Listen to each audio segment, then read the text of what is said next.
اعوذ باللہ من الشیطان الرجیم بسم اللہ الرحمن الرحیم قل یا اہل الکتاب، اے نبی آپ فرما دیجئے، کہہ دیجئے اے اہل کتاب، لم تکفرون بآیات اللہ، اللہ کی آیات کے ساتھ کیسے انکار کرتے ہو، واللہ شہید علی ما تعملون،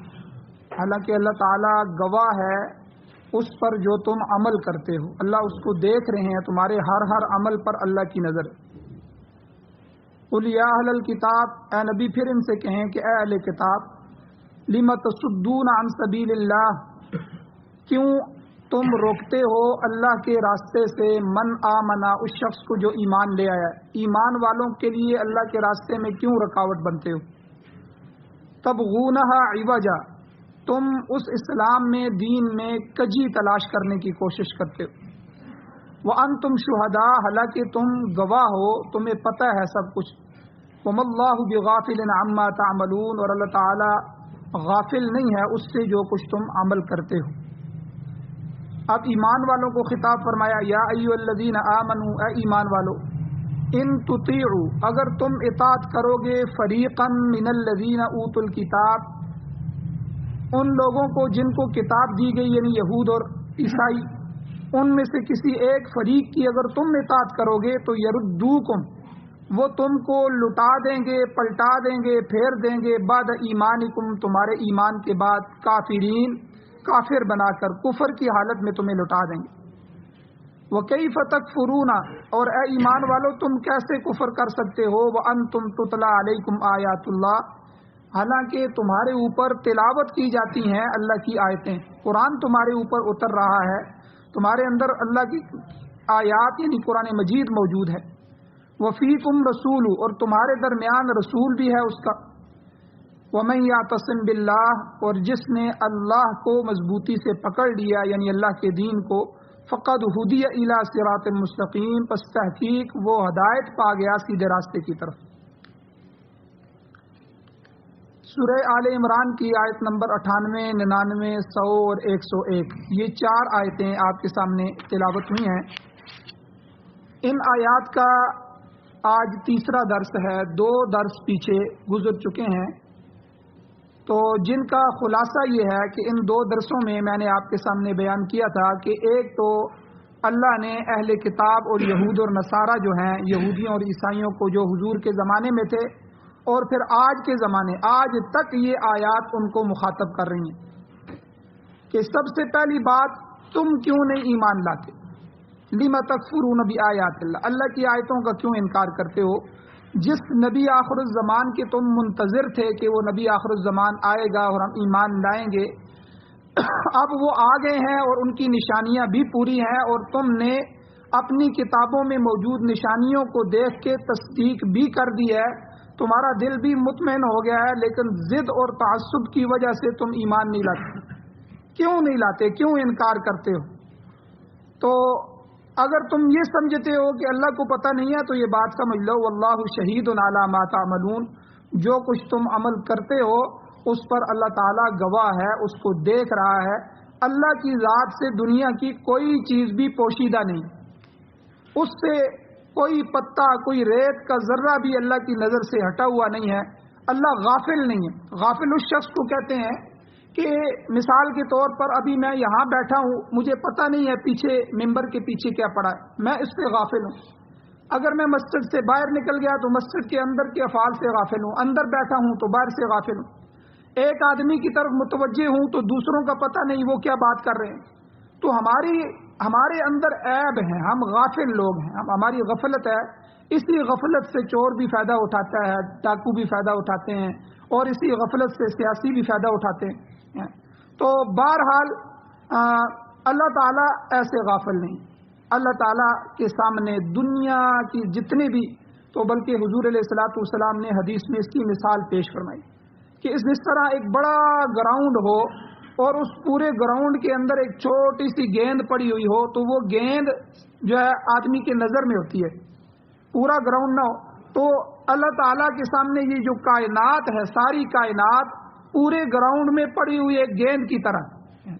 تو یہ گیند کی مثال تو ویسے ہمیں سمجھانے کے لیے دی ہے، ورنہ گیند کا اوپر والا حصہ تو ہمیں نظر آ رہا ہوتا ہے، نیچے والے حصے سے ہم پھر بے خبر ہوتے ہیں کہ پتہ نہیں نیچے والا حصہ ٹوٹا ہوا ہے، صحیح بھی ہے کہ نہیں ہے، آدھا زمین میں ہے کہ اوپر پڑا ہوا ہے، ہم غافل ہیں، لیکن اللہ اس سے بھی غافل نہیں۔ تو یہ جو زمین ہے ہماری، اس زمین کی تو کوئی حیثیت ہی نہیں ہے۔ یہ تو آپ سورج کے مقابلے میں اس کو ناپنا شروع کر دیں تو سائنس کہتی ہے سورج اس زمین سے 3 کروڑ گنا بڑا ہے۔ آپ اندازہ لگائیں 3 کروڑ زمینیں ہوں تو ایک سورج بنتا ہے۔ تو اسی طرح سورج سے لاکھوں خربوں گنا بڑے بڑے سیارے اس نظام میں موجود ہیں، سورج سے بھی بڑے بڑے، اور بڑے بڑے نظام ہیں وہ اللہ چلا رہے ہیں۔ اور ایک ایک نظام، یہ جو ہمارا نظام ہے اس کو نظام شمسی کہتے ہیں، یہ سورج کا نظام ہے، اس میں بہت سے ستارے، بہت سے سیارے، بہت سے، ایک زمین ہے اور کئی چاند ہیں، اور ہر سیارچے جو ہیں یہ نیپچون، پلوٹو، مشتری، اور یہ جو 13-14 سیارے دریافت ہوئے ہیں نظام شمسی کے، ان کے کئی چاند ہیں۔ ہماری زمین کا ایک چاند ہے، اور اوپر جو نظام حرکت کر رہے ہیں ان میں سے جو سیارے ہیں، کئی سیارے ایسے ہیں جن کے 12 چاند ہے۔ تو یعنی یہ صرف ایک نظام شمسی کی میں بات کر رہا ہوں، اس جیسے خرب نظام اس فضا میں کام کر رہے ہیں۔ تو اللہ تو بہت بڑی ذات ہے، اس سے یہ زمین کہاں چھپ سکتی ہے؟ اے یہود و نصارہ، تم جو ہے تم شاید یہ سمجھتے ہو تمہارا عمل چھپ جائے، کیونکہ عمل جو ہوتا ہے، عقیدہ جو ہوتا ہے وہ دل میں ہوتا ہے، اندر کی بات اندر ہی رہتی ہے، ہم اس سے غافل ہوتے ہیں۔ لیکن اللہ تعالیٰ نے اپنی ذات کے بارے میں ہمیں بتایا، واللہ علیم بذات الصدور، اللہ تو سینوں کے اندر کے بھید بھی جانتا ہے۔ ایک آدمی کے سینے میں کیا گزر رہا ہے، وہ کیا ارادہ کر رہا ہے، کس چیز کی خواہش کر رہا ہے۔ انسان تو بہت بڑی شے ہے، تو بزرگ مثال دیتے ہوئے سمجھاتے ہیں کہ سیاہ کالی رات کے اندر سیاہ چٹان پہ سیاہ چونٹی چل رہی ہے، اس کے قدموں کی کیا آہٹ ہوگی؟ وہ آہٹ جو قدم رکھتی ہے، ہمارے قدم کی تو ایک آہٹ ہوتی ہے، چلو ہم محسوس نہیں کرتے، کئی مشینیں ہیں اس کے اندر اگر ان کو لگایا جائے تو یہ بہت بڑا ایک دھماکہ پتہ چلے۔ تو وہ جو چونٹی کی آہٹ ہوتی ہے، اس آہٹ کو بھی اللہ سنتے ہیں، اللہ اس سے بھی غافل نہیں، اس کی آہٹ بھی اپنے آپ کو اللہ سے نہیں چھپا سکتے۔ تو اس لیے اے یہود و نصارہ، سب سے پہلی بات حضور سے اعلان کروا کے ان کو مخاطب کروایا گیا، کل اے میرے پیغمبر یہ اعلان کریں، کہیں ان کو، یا اہل الکتاب، اے اہل کتاب، لم تکفرون بآیات اللہ، اللہ کی آیتیں آ گئی ہیں نا، قرآن مجید آ گیا ہے، نازل ہو گیا ہے، اور تم اس کو سمجھ گئے ہو اور اس کے منتظر تھے، اب کیوں انکار کرتے ہو، کیوں کفر کرتے ہو؟ یہ بات یاد رکھنا، واللہ شہید علی ما تعملون، جو بھی تمہارے دل میں ہے، جو بھی تم عمل کرتے ہو، اللہ اس کو دیکھ رہے ہیں، ایک نہ ایک دن تمہیں اللہ کے سامنے حاضر ہونا ہے، اس کا جواب دینا۔ ایک بدبختی تو یہ کرتے تھے، دوسری بدبختی کیا کرتے تھے؟ دوسرے لوگوں کو بھی روکتے تھے۔ خود رک گئے ہو، خود گمراہی میں چلے گئے ہو، تو چلو یہ بھی گمراہی ہے، دوسروں کو بھی گمراہی میں ڈالنا، یہ اس گمراہی سے بڑی گمراہی ہے۔ اب ایک بندہ آپ پر اعتماد کر رہا ہے، وہ آ کے آپ سے مشورہ لیتا ہے کہ فلاں کے بارے میں مجھے بتائیں کہ وہ کیسا آدمی ہے۔ آپ اگر امانت داری کے ساتھ اس کو بتائیں گے کہ وہ اچھا آدمی ہے، تو وہ آدمی آپ کے اعتماد کی وجہ سے اس پر اعتماد کر لے گا، اس کا مسئلہ حل ہو جائے گا۔ کوئی رشتہ دینا چاہتا ہے، لینا چاہتا ہے، یا کوئی اور معاملہ کرنا چاہتا ہے، تو وہ اعتماد ہو جائے گا۔ لیکن اگر آپ خیانت کرتے ہیں، یا میں خیانت کر دیتا ہوں، میں اس کو کہتا ہوں میری اپنی ذاتی اس سے کوئی دشمنی ہے، کوئی مسئلہ ہے، تو میں کہتا ہوں نہیں یار وہ تو برا آدمی ہے، اس کے ساتھ کوئی لین دین نہ کرو کوئی، تو اب ایک چیز ہونے والی تھی میری، وہ جو ہے کسی کی وجہ سے رکاوٹ ہو گئی۔ اب یہودیوں کے جو عوام تھے وہ انہی علماء پر اعتماد کر رہے تھے کہ یہ علماء حضور کے بارے میں کیا کہتے ہیں، قرآن کے بارے میں کہتے ہیں۔ اللہ نے پہلے ان کو مخاطب کیا، تم حضور کو سمجھ چکے ہو کہ یہ واقعی اللہ کے نبی ہیں اور آخری نبی ہیں، تم قرآن کو سمجھ چکے ہو، اب خود بدبختوں اس پر ایمان نہیں لاتے، تو دوسرے لوگ جب آ کر آپ سے پوچھتے ہیں کہ اس نبی کے بارے میں کیا خیال ہے، یہ وہی نبی ہے جس کا ہم انتظار کر رہے ہیں، کیا یہ وہی نبی ہے جن کی صفات ہماری کتابوں میں، تم کہتے ہو کہ نہیں یہ وہ نبی نہیں ہے، تم کہتے ہو کہ نہیں، تم نے کتاب کے اندر تحریف کر دی اور حضور کی وہ صفات الٹی کر دی تم نے۔ مثلا حضور کے بالوں کے بارے میں تھا کہ وہ نبی آئے گا تو ان کے بال سیدھے ہوں گے، تم نے لکھ دیا کہ اس نبی کے بال گنگریالے ہوں گے، ٹھیک ہے۔ تو اگر حضور کی جو ہے آنکھیں موٹی اور سیاہی مائل ہوں گی تو تم نے لکھ دیا ان کی آنکھیں پتلی اور شیلی ہوں گی۔ یعنی تم نے حضور کی صفات کو ہی بدل دیا، تاکہ جاہل لوگ تو ویسے ہی تمہارے پوچھنے سے ہی ہٹ جائیں گے، اور تمہارے اہل علم لوگ جب اپنی کتابوں کو پڑھیں گے تو وہ الٹا پائیں گے، اور جا کے حضور میں دیکھیں گے تو وہ صفات نہیں ہوں گی تو وہ رک جائیں گے۔ تو یہ اللہ نے دوسری آیت میں پھر حضور کو کہا کہ اے حضور پھر اعلان کریں، قل یا اہل الکتاب، آپ کہیں ان کو اے اہل کتاب دوسری بدبختی کا کام کیوں کرتے ہو، لم تصدون عن سبیل اللہ من آمن، کیوں روکتے ہو اللہ کے راستے سے من آمنا، ان لوگوں کو جو ایمان لا چکے ہیں یا ایمان لانا چاہتے ہیں، یعنی جو ایمان لانا چاہتے ہیں ان کے لیے بھی رکاوٹ بنے ہوئے، جو نئے نئے ایمان لاتے ہیں ان کے اندر بھی شبہ اور شک ڈال دیتے ہو، تو یہ دوسرا کام کیوں کرتے ہو حالانکہ تم سب کچھ جان چکے ہو۔ تبغونہا عوجا، اللہ کہتے ہیں تم دین میں ہمیشہ تمہاری عادت بن چکی ہے، تم دین میں کجی تلاش کرتے ہو، ہمیشہ اسلام کو، حضور کو اور مسلمانوں کو، قرآن کو بدنام کرنے کی، مٹانے کی کوشش کرتے رہتے، کوئی نہ کوئی کجی تمہیں مل جائے۔ آگے اللہ کہتے ہیں وَأَنْتُمْ شُهَدَاء، تم گواہ بھی ہو، تمہیں پتہ بھی ہے۔ تو اللہ نے پھر فرمایا وَمَا اللَّهُ بِغَافِلٍ عَمَّا تَعْمَلُونَ، اللہ تعالیٰ تمہارے عمل سے غافل نہیں ہے، اللہ کو پتہ ہے تم کیا کر رہے۔ تو یہ ان دو آیتوں کی تشریح تو کل کے اور پرسوں کے درس میں گزر چکی ہے، اور میں نے کل تفصیل سے بتایا تھا کہ آج کا یہود و نصارہ اسلام کو اور مسلمانوں کو مٹانے کے لیے کون کون سے ذرائع اختیار کر رہا ہے۔ اس میں سے میں نے وہ ذرائع بھی آپ کے سامنے ذکر کیے تھے کہ ان میں سے ایک ذریعہ ان کی ذاتی کوشش ہے، جہاں بیٹھتے ہیں وہ اسلام کے خلاف بکتے رہتے ہیں۔ دوسرا میڈیا کے ذریعے، تو ہمارے ایک استاد فرمایا کرتے تھے میڈیا ان کا اتنا خطرناک ہتھیار ہے اور ہم اس کے اتنے نشئی بن چکے ہیں میڈیا کے، ہمیں علماء کی زبان پر اعتماد نہیں ہے۔ اب دیکھیں مدرسہ ہمارے محلے میں موجود ہے، ہم جا کے مدرسے میں نہیں دیکھیں گے کہ وہاں دہشت گردی ہو رہی ہے کہ نہیں ہو رہی، وہاں بچوں کے پاس اسلحہ ہے کہ نہیں ہے، بلکہ ہم دیکھتے بھی رہتے ہیں پھر بھی اس پر یقین نہیں کرتے۔ میڈیا کہتا ہے اس پہ یقین کرتے ہیں کہ یہ مدارس والے اسلحہ رکھتے ہیں، یہ دہشت گرد ہیں، یہ لوگوں کو قتل کرتے ہیں، فلاں ہے فلاں ہے، حالانکہ ہمارے مدرسے میں ہمارے محلے میں 4 3 مدارس موجود ہوتے ہیں۔ تو یعنی میڈیا کے ہم اتنے مرغوب ہو چکے ہیں، اب میڈیا کی بات پر ہمارا یقین جیسے کہ قرآن پر ایمان ہے، اور یہ بات آگے مزید بڑھ رہی ہے۔ یہ بڑھتے بڑھتے وہ ایک عیسائی نے کہا کہ جب آپ ایک جھوٹ کو 100 دفعہ بولیں گے تو لوگ اس پر اعتماد، اس کو سچ سمجھیں گے، تو اس لیے آپ نے کسی کو سچ کا یقین دلانا ہے تو ایک جھوٹ کو 100 دفعہ بولو۔ یہ آدمی بھی کہے گا کہ مولوی صاحب آپ تو بیمار لگ رہے ہیں، دوسرا ہے وہ اس کو بھی کہا کہ آپ بھی کہنا، وہ کہے گا آپ کا رنگ اڑا ہوا ہے، یہ کیا بات ہے، تیسرا کہے گا آپ تو کمزور ہو رہے ہیں، پہلے جسم آپ کا ٹھیک تھا ابھی،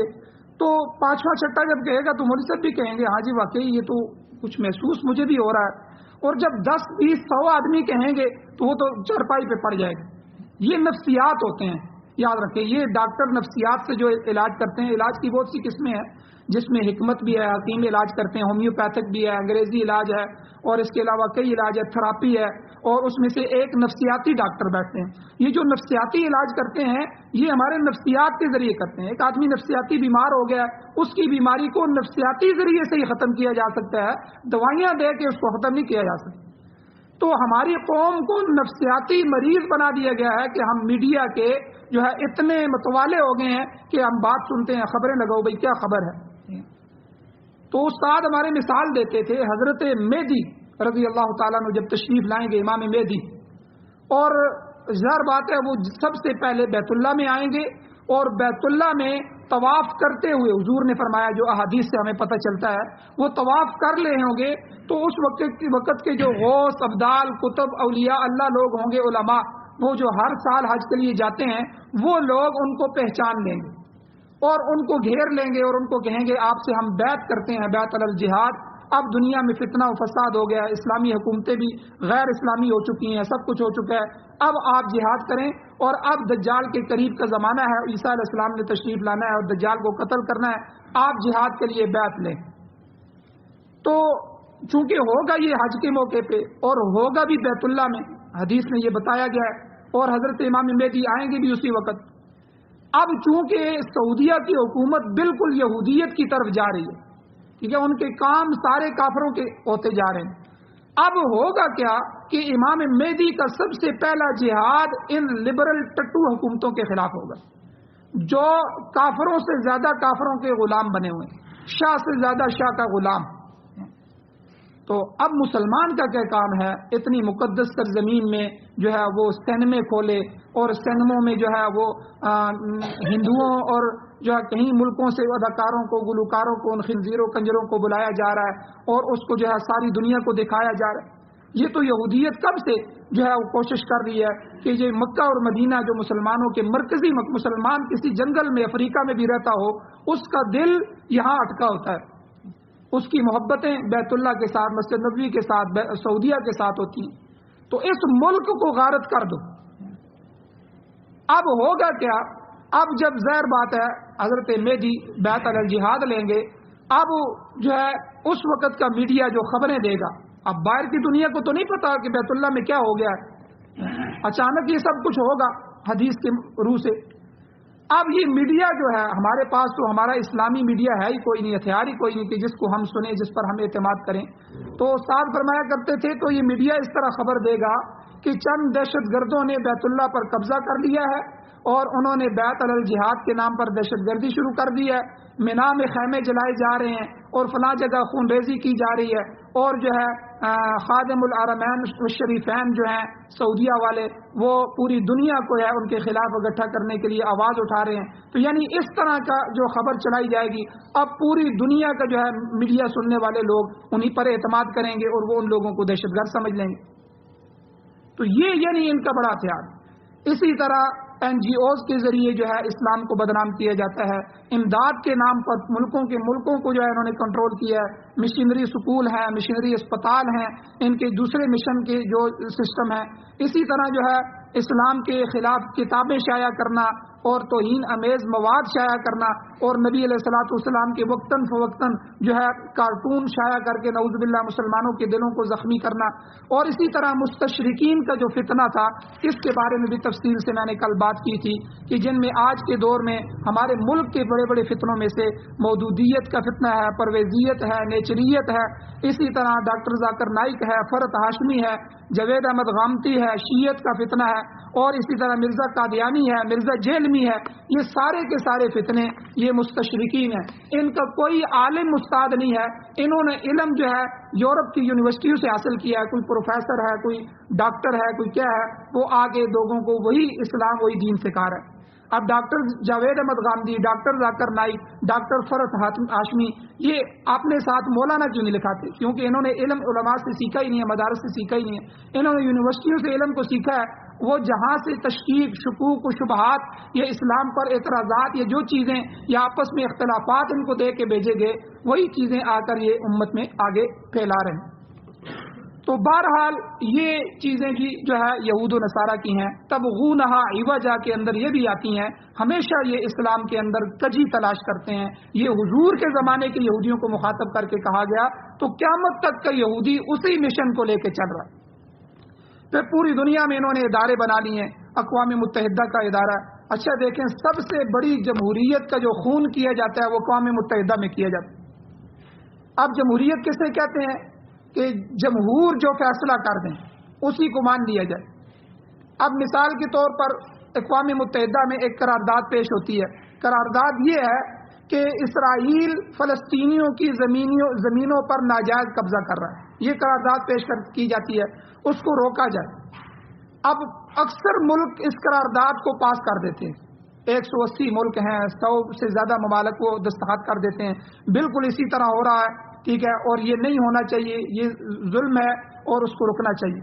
اچھا, اب جمہور نے فیصلہ کر دیا, ہونا تو یہ چاہیے کہ اس کو پاس ہو جانا چاہیے, اسرائیل کو روک دینا چاہیے. اب 5 ملک اوپر انہوں نے ویٹو کے بنایا, ویٹو پاور. یعنی بدماشی ان کی دیکھیں کہ اگر ہمارے مقاصد کے خلاف کوئی بھی فیصلہ مشترکہ بھی ہو جاتا ہے, 5 ملک اوپر ویٹو کے ہو گئے, ایک ملک آگے بڑھتا ہے اس کو ویٹو کر دیتا ہے. اب 180 ملک جس قرارداد کو پاس کر چکے ہیں, ایک ملک کے ویٹو کرنے کی وجہ سے اس کو ختم کر دیا جاتا ہے. یعنی پوری دنیا کو کیسا دھوکہ دیا جمہوریت کے نام سے. خود جہاں جمہوریت کی بنیاد بنتی تھی اقوام متحدہ میں, وہاں بھی اسی طرح جمہوریت کا خون کیا جا رہا ہے. اپنی مرضی کے جو قراردادیں پیش ہوتی ہیں اس کو جاری رکھنے دیتے ہیں. جو قرارداد جو ہے اسلام کے حق میں، مسلمانوں کے حق میں جو ہے، یا اسی طرح اب کشمیر کا مسئلہ ہے، 80-90 سال سے 80 سال ہو گئے ہیں قریب، تو کوئی اس کو جو ہے نہیں دیکھتا، وہ بھی اقوام متحدہ میں فائلوں میں پڑا ہوا ہے، لیکن ان کا کتا مر جائے، اس میں کوئی مسئلہ پیش ہو جائے، اس کو 2 دنوں میں قرارداد پاس کر کے اس کو منظور کر دیتے ہیں، فوراً احتساب کرتے ہیں۔ کیا مسلمان کا خون اتنا سستا ہو گیا؟ اور فلسطین کا مسئلہ ہے، قراردادوں پہ قراردادیں، 1000 سے زیادہ قراردادیں تو ابھی 50-60 سالوں میں جو ہے 50 سال میں فلسطین کی پیش ہو چکی ہوگی، اور وہ زیادہ اکثریت سے جمہور سے پاس بھی ہو چکی ہیں، لیکن ہمیشہ امریکہ آگے آتا ہے، برطانیہ آگے آ جاتا ہے، فرانس آگے آ جاتا ہے، جو ہے یہ 4-3 ملک یورپی ہیں، تو یہ اس کے خلاف ہیں، ایک نہ ایک کو آگے بڑھا دیتے ہیں، وہ اس کو ویٹو پاور کر کے اس قرارداد کو ختم کر دیتے ہیں۔ تو پوری دنیا کے اندر جمہوریت کے نام سے، تو اس لیے مسلمانوں، جب تک اپنے نظام کو نہیں لاؤ گے تمہاری خیر نہیں ہے،